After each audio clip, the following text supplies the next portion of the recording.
নমস্কার, আমি দীপেন বসু, পশ্চিমবঙ্গ সরকারের বিদ্যালয় শিক্ষা বিষয়ক বিশেষজ্ঞ কমিটির সদস্য। এই অনুষ্ঠানে আপনাদের সকলকে স্বাগত জানাই। করোনা অতিমারির কারণে প্রায় দীর্ঘ 2 বছর বিদ্যালয়ের পঠন পাঠন বিভিন্ন সমস্যার সম্মুখীন হয়েছে। বিদ্যালয়ের স্বাভাবিক পঠন পাঠন প্রক্রিয়া ব্যাহত হয়েছে, কিন্তু এই অবস্থাকে অগ্রগতির পথে নিয়ে যাওয়ার জন্য পশ্চিমবঙ্গ সরকারের বিদ্যালয় শিক্ষা দপ্তর, পশ্চিমবঙ্গ সমগ্র শিক্ষা মিশন, পশ্চিমবঙ্গ মধ্যশিক্ষা পর্ষদ এবং বিদ্যালয় শিক্ষা বিষয়ক বিশেষজ্ঞ কমিটির পক্ষ থেকে নিরন্তর ধারাবাহিক প্রক্রিয়া গ্রহণ করা হয়েছে। টিভি প্রোগ্রামের মাধ্যমে ছাত্রছাত্রীদের কাছে পঠন পাঠন বিষয়টিকে আকর্ষণীয় করে তোলার জন্য পদক্ষেপ গ্রহণ করা হয়েছে। দূরভাষের মাধ্যমে শিক্ষার্থীদের প্রশ্নের যথাযথ উত্তর এবং সহায়তা প্রদানের প্রক্রিয়া নিরন্তরভাবে চালিয়ে যাওয়া হচ্ছে এবং হবে।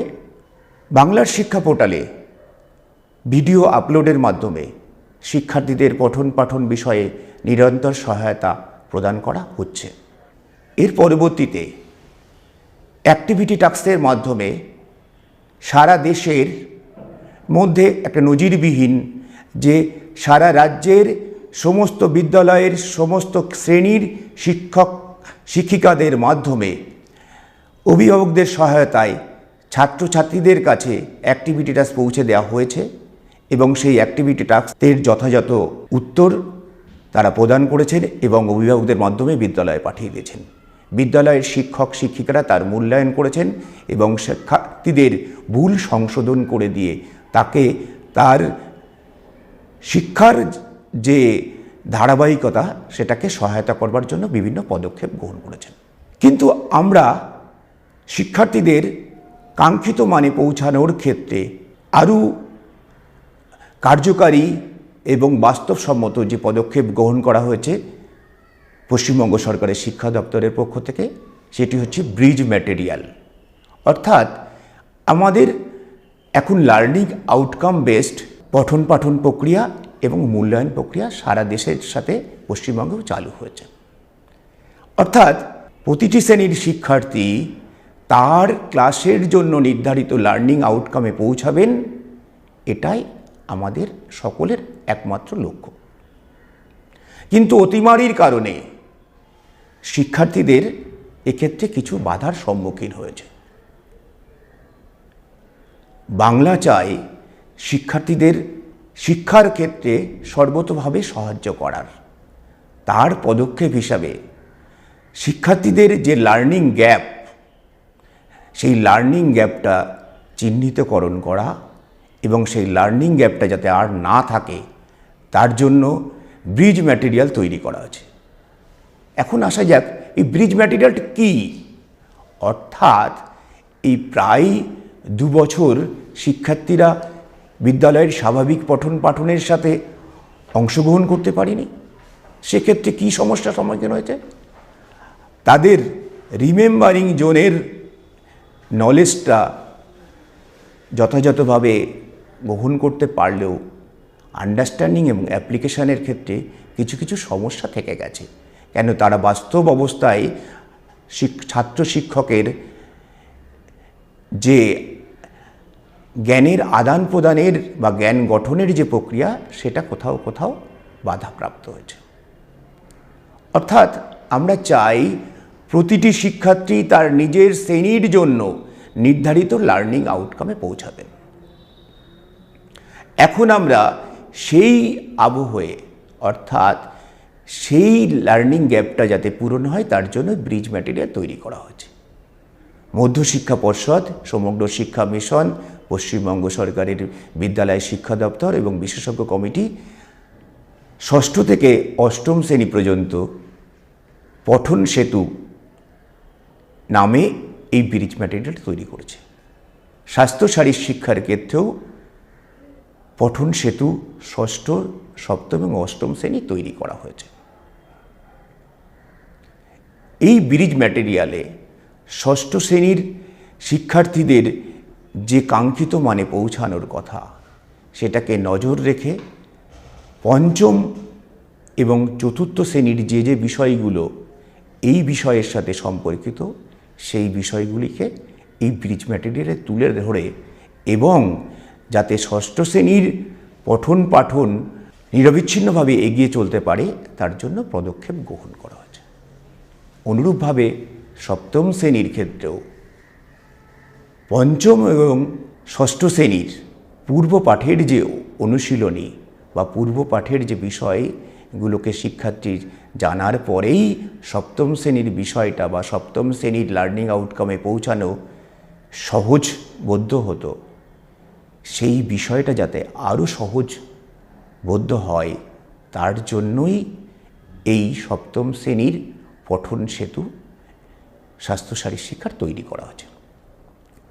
অনুরূপভাবে অষ্টম শ্রেণীর ক্ষেত্রে ষষ্ঠ ও সপ্তম শ্রেণীর যে গুরুত্বপূর্ণ বিষয় বা যে গুরুত্বপূর্ণ লার্নিং আউটকাম শিক্ষার্থীর পৌঁছে দেওয়ার জন্য প্রয়োজন, সেই বিষয়গুলিকেই সমন্বিত করে অষ্টম শ্রেণীর পঠন সেতু স্বাস্থ্য শারীরিক শিক্ষার ব্রিজ ম্যাটেরিয়াল তৈরি করা হয়েছে। এই ব্রিজ ম্যাটেরিয়ালের প্রধান উদ্দেশ্য হচ্ছে বিগত 2 বছরের শিক্ষার্থীদের যে লার্নিং গ্যাপ ছিল সেই লার্নিং গ্যাপটা পূরণ করে দেওয়া। দ্বিতীয় উদ্দেশ্য হচ্ছে অ্যাক্সিলারেটেড লার্নিং এনহ্যান্স করা। তৃতীয় উদ্দেশ্য হচ্ছে প্রতিটি শিক্ষার্থী তাদের নির্দিষ্ট ক্লাসের জন্য নির্ধারিত লার্নিং আউটকামে পৌঁছায় সেটা এনশিওর করা। আরেকটি বিষয় যে শিক্ষার্থীর পঠন পাঠন প্রক্রিয়াটা যাতে সহজবোধ্য হয় তার জন্য এই ব্রিজ ম্যাটেরিয়াল। আপনারা জানেন 90 মিনিটে একটা ফুটবল খেলার ক্ষেত্রে খেলোয়াড়দের 15 থেকে 20 মিনিটের ওয়ার্মিং আপ এক্সারসাইজ করতে হয়, অর্থাৎ ওই খেলার উপযোগী খেলোয়াড়দের শারীরিক মানসিক দক্ষতা ওই ওয়ার্মিং আপ পিরিয়ডের মধ্যে দিয়েই তৈরি করে দেওয়া হয়। এই ব্রিজ ম্যাটেরিয়ালটিই হচ্ছে এই শ্রেণীর জন্য নির্ধারিত পাঠ্যক্রমের ক্ষেত্রে শিক্ষার্থীদের ওয়ার্মিং আপ পিরিয়ড হিসাবে কাজ করবে। এই ব্রিমিয়ার তাদের সহজ সরল সাবলীলভাবে নতুন শ্রেণীর পাঠ্যক্রমে তারা যুক্ত হতে পারবে। এই ব্রিজ ম্যাটেরিয়াল তাদেরকে একটি বিশেষ সহায়তা প্রদান করবে। এবার আসা যাক ষষ্ঠ শ্রেণীর ক্ষেত্রে যে ব্রিজ ম্যাটেরিয়ালগুলো তৈরি করা হয়েছে। সপ্তম শ্রেণীর ক্ষেত্রে যে ব্রিজ ম্যাটেরিয়াল তৈরি করা হয়েছে সেই ব্রিজ ম্যাটেরিয়ালগুলোর মূল একটা উদ্দেশ্যের উপর ভিত্তি করা হয়েছে, অর্থাৎ শিক্ষার্থী এই ব্রিজ ম্যাটেরিয়ালগুলোর অনুশীলন করবেন, অর্থাৎ তিনি এই বছরের নির্ধারিত পাঠ্যক্রমের যে লার্নিং আউটকাম সেই আউটকামে পৌঁছাবেন এবং পূর্ববর্তী বছরের যে লার্নিং আউটকাম সে অর্জন করতে পারেনি সেগুলোকেও কাঙ্ক্ষিত শিখন সামর্থ্যে পৌঁছে দেওয়া। এটার জন্য 100 দিনের একটি প্রকল্প গ্রহণ করা হয়েছে। এবার আসা যাক ষষ্ঠ শ্রেণীর ক্ষেত্রে শিক্ষার্থীদের এবছরের পাঠ্যক্রমের যে উল্লেখযোগ্য দিকগুলি হল দেশাত্মবোধ। এই দেশাত্মবোধ এই অধ্যায়টি যখন শিক্ষার্থী অধ্যয়ন করছেন তখন সে ভারতবর্ষের জাতীয় পতাকার বর্ণনা দিতে আর ব্যবহার বিধি সে বলতে পারবে। সেরকম প্রাথমিক চিকিৎসা, প্রাথমিক প্রতিবিধানের নীতি, তাপপ্রবাহজনিত অসুস্থতা প্রভৃতি বিষয় সে জ্ঞান লাভ করতে পারে। স্বাস্থ্য ও স্বাস্থ্য শিক্ষা প্রভৃতি বিষয়গুলি ষষ্ঠ শ্রেণীর ক্ষেত্রে এটা হচ্ছে ষষ্ঠ শ্রেণীর ক্ষেত্রে নির্ধারিত আউটকাম নির্দিষ্ট করা আছে। এরকম প্রতিটি শ্রেণীর ক্ষেত্রেই নির্ধারিত আউটকাম আছে। এখন আসা যাক আমরা ষষ্ঠ শ্রেণীর পাঠ্যক্রমের যে শিক্ষার্থী সপ্তম শ্রেণীর পাঠ্যক্রমে আছে, যে শিক্ষার্থী অষ্টম শ্রেণীর পাঠ্যক্রমে আছে, তাদের জন্য পৃথক পৃথক লার্নিং আউটকামের আমরা বই বা পঠন সেতু তৈরি করেছি। এই পঠন সেতুগুলো ষষ্ঠ শ্রেণীর বিষয় কি? ষষ্ঠ শ্রেণীর বিষয় হচ্ছে স্বাস্থ্য শিক্ষা। একটি অধ্যায় আছে স্বাস্থ্য শিক্ষা। তার উপএকক কি? স্বাস্থ্য শিক্ষা, স্বাস্থ্য শিক্ষার উদ্দেশ্য, স্বাস্থ্য শিক্ষার প্রয়োজনীয়তা, স্বাস্থ্যবিধান, ব্যক্তিগত পরিচ্ছন্নতা, রোগের ধারণা, রোগের প্রকৃতি, সংক্রামক রোগের কারণ ও সংক্রামক ব্যাধি নোবেলকরণা। এবার যে মূল বিচার্য বিষয় সেটা হচ্ছে এই পাঠ্যক্রমে শিক্ষার্থীদের সহজভাবে প্রবেশের ক্ষেত্রে শিক্ষার্থীর পূর্বের অভিজ্ঞতা প্রয়োজন। সেই পূর্বে অভিজ্ঞতাটা কি? পঞ্চম শ্রেণীর ক্ষেত্রে এসো অপুষ্টি তাড়ায়। এখানে কি বলা ছিল? যে একজন শিক্ষার্থীকে তার সঠিক পুষ্টি বা তার সঠিক বৃদ্ধির জন্য যে যে খাদ্য উপাদান প্রয়োজন সেই সম্পর্কিত জ্ঞান। সংক্রামক ডায়রিয়া, মাম্পস, জলাতঙ্ক প্রভৃতি রোগ বিষয়ে তার জ্ঞান লাভ করা দরকার ছিল। অর্থাৎ শিক্ষার্থী একটা সংক্রামক রোগের পঞ্চম শ্রেণীতে যে একটা ধারণা নিয়ে যাবে এবং ষষ্ঠ শ্রেণীতে গিয়ে সে ধারণার একটা উন্নততর রূপ সে পাঠ্যক্রমে পড়তে পারবে। এটাই আমরা ব্রিজ ম্যাটেরিয়ালে সপ্তম শ্রেণীর ক্ষেত্রে এখানে ব্রিজ করতেছি। এরকম প্রতিটি বিষয়ে ষষ্ঠ শ্রেণীর পাঠ্যক্রমের যে যে বিষয়গুলি আছে সে বিষয়গুলির সাথেই প্রয়োজনীয় যে সহায়তা শিক্ষার্থীর নেওয়া প্রয়োজন, অর্থাৎ শিক্ষার্থী যখন ষষ্ঠ শ্রেণীর বিষয়ের বা ষষ্ঠ শ্রেণীতে পড়ছেন তখন পঞ্চম শ্রেণীর এবং চতুর্থ শ্রেণীর যে যে বিষয়গুলি সহায়ক হিসাবে কাজ করবে সেই বিষয়গুলি ব্রিজ ম্যাটেরিয়ালে তুলে ধরা হয়েছে। সপ্তম শ্রেণীর ক্ষেত্রে শিক্ষার্থীর শিখন সামর্থ্য হচ্ছে যে শিক্ষার্থী শারীরশিক্ষার লক্ষ্য উদ্দেশ্য সম্পর্কে ধারণা লাভ করতে সমর্থ হবে বা এ সম্পর্কে আলোচনায় অংশগ্রহণ করতে পারে। জাতীয় সংহতি সম্পর্কে সে একটা সুস্পষ্ট জ্ঞান লাভ করতে সমর্থ হবে। জাতীয় সংহতি রক্ষায় শারীরশিক্ষার ভূমিকা এ বিষয়ে সে আলোচনায় অংশগ্রহণ করতে পারবে। এক্ষেত্রে ষষ্ঠ শ্রেণীর থেকে আমরা ব্রিজ ম্যাটেরিয়ালে যে বিষয়গুলি তুলে নিয়ে এসেছি, শারীরশিক্ষার ধারণা, শারীরশিক্ষার সংজ্ঞা, শারীরশিক্ষার অর্থ, অর্থাৎ এই বিষয়গুলি আমরা তুলে নিয়ে এসে শিক্ষার্থীর এই বিষয়টায় আমরা শিক্ষার্থীকে পরিপূর্ণ সহায়তা প্রদান করবার পদক্ষেপ গ্রহণ করছি। সপ্তম শ্রেণীর অপর একটি বিষয় সেটা হচ্ছে স্বাস্থ্য শিক্ষা। এখানে বিদ্যালয় স্বাস্থ্য সম্পর্কে ধারণা, স্বাস্থ্যকর বিদ্যালয়ের পরিবেশ, স্বাস্থ্যের উপর ব্যায়ামের প্রভাব, এই বিষয়গুলি নিয়ে তাকে শিখন দক্ষতায় পৌঁছাতে হবে।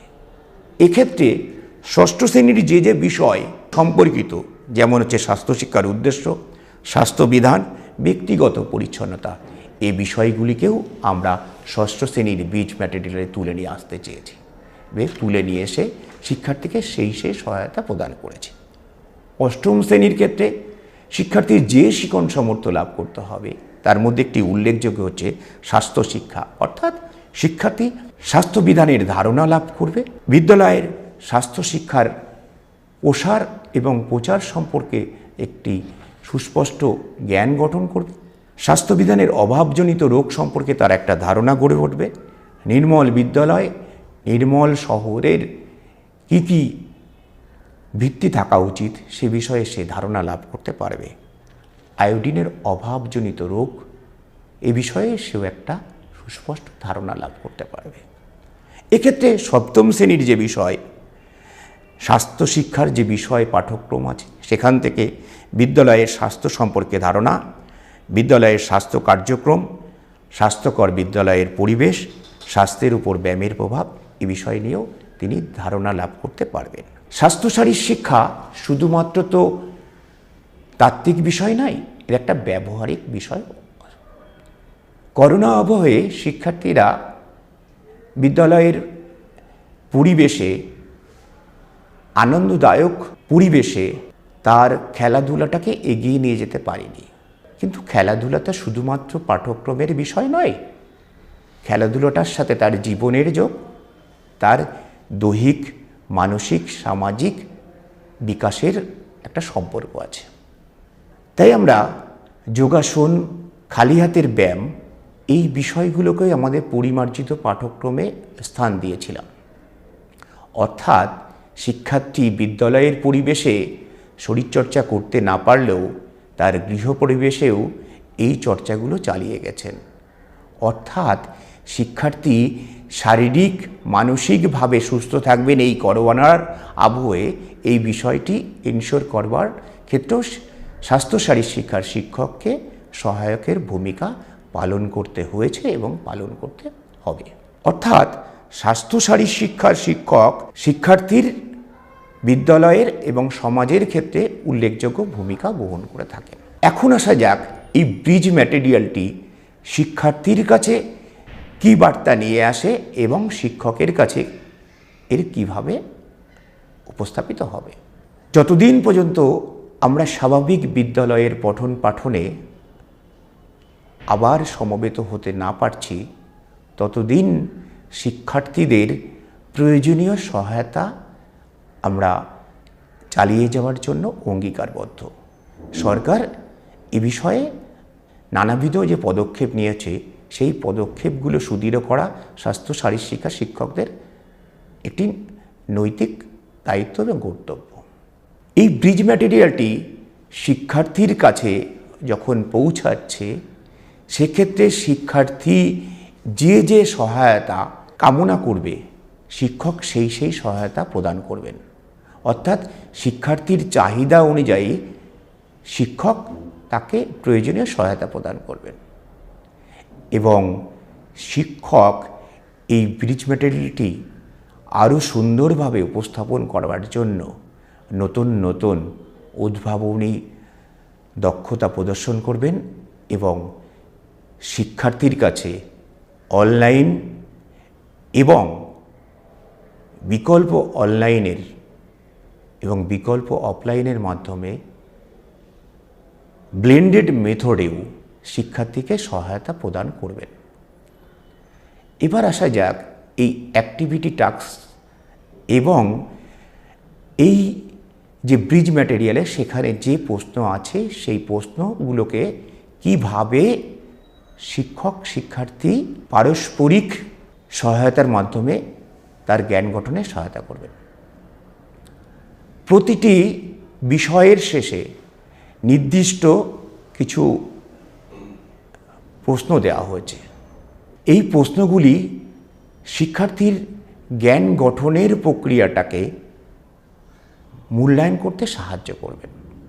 অর্থাৎ শিক্ষার্থী যে বিষয়টি পঠন পাঠন করছেন, সে বিষয়ে কতটা অগ্রগতি প্রদর্শন করতে পেরেছেন, কতটা দক্ষতা অর্জন করেছেন, তার মূল্যায়ন হবে এই টাস্কের মাধ্যমে। এক্ষেত্রে শিক্ষকের একটা উল্লেখযোগ্য ভূমিকা আছে। এই ব্রিজ ম্যাটেরিয়ালের যে প্রশ্নোত্তর এবং অ্যাক্টিভিটি টাস্কের প্রশ্নোত্তর, এই দুটি ক্ষেত্রেই শিক্ষককে কিন্তু উল্লেখযোগ্য ভূমিকা গ্রহণ করতে হবে। শিক্ষকের কাছে অভিভাবকদের মাধ্যমে অ্যাক্টিভিটি টাস্কের প্রশ্নের উত্তরগুলো পৌঁছাবে। শিক্ষক সেটাকে ভুল বা সঠিক এই চিহ্নিতকরণ করেই তার দায়িত্ব শেষ করবেন না। যেহেতু শিক্ষক শিক্ষার্থীর মধ্যে সরাসরি সাক্ষাৎ হচ্ছে না, সেক্ষেত্রে শিক্ষক ওই প্রশ্নের জন্য শিক্ষার্থীর সবলতা এবং দুর্বলতা চিহ্নিত করে সঠিকভাবে সেই উত্তরটি খাতায় লিপিবদ্ধ করে শিক্ষার্থীর কাছে পৌঁছে দেবেন। অর্থাৎ শিক্ষার্থী ওই প্রশ্নের আদর্শ উত্তর কী হতো বা কী হওয়া উচিত ছিল, সেটা দেখে তার ভুল সংশোধন অথবা তার অগ্রগতি সুনিশ্চিত করতে পারে। এই সমস্ত প্রক্রিয়াটিকে সঠিকভাবে চালানোর জন্য শিক্ষক, অভিভাবক এবং শিক্ষার সাথে যুক্ত সকলকে ধন্যবাদ জানাই। আমরা আশা রাখি আমরা সকলে এবং পশ্চিমবঙ্গ সরকারের বিদ্যালয় শিক্ষা দপ্তর, সমগ্র শিক্ষা মিশন, বিদ্যালয় বিশেষজ্ঞ কমিটি এবং মধ্যশিক্ষা পর্ষদ সমবেতভাবে শিক্ষার্থীদের যে লার্নিং গ্যাপ হয়েছে, সেই লার্নিং গ্যাপটা আমরা পূরণ করতে সমর্থ হব এবং শিক্ষার্থীদের প্রয়োজনীয় সহায়তা আমরা শিক্ষার্থীদের চাহিদা মতো নিরবিচ্ছিন্নভাবে চালিয়ে যেতে সমর্থ হব। মাননীয় শিক্ষক শিক্ষিকা সকলকে ধন্যবাদ, নমস্কার।